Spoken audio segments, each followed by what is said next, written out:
বন্ধুরা, যে পাত্রটি দেখছেন তা কোনো সাধারণ পাত্র নয়। এটি একটি জাদুকরী পাত্র বলে মনে করা হয়, যার ভিতরে একটা রাক্ষস রয়েছে।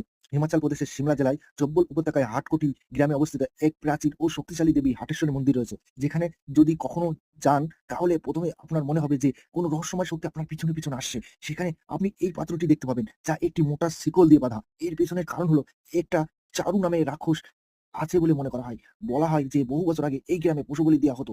এই বিশ্বাসের ভিত্তিতে যে সেখানে অশুভ আত্মা বাস করে। এর কারণে দেবী হাটেশ্বরী ক্ষুব্ধ হয়ে স্থান ছেড়ে চলে যান। পরের দিনই এলাকায় বন্যা হয় এবং পুরো গ্রাম ডুবে যায়। বন্যার সময় লোকেরা এই পাত্রটি আবিষ্কার করেন। পরে একজন স্থানীয় পুরোহিত এইটি দেখে বুঝতে পারেন যে এই পাত্রের কারণেই বন্যা হয়েছে। পরের দিন দেবী হাটেশ্বরী স্থানীয় এক মহিলার স্বপ্নে আবির্ভূত হন এবং তাকে বলেন যে এই পাত্রটির ভিতরে একটা রাক্ষস বাস করে।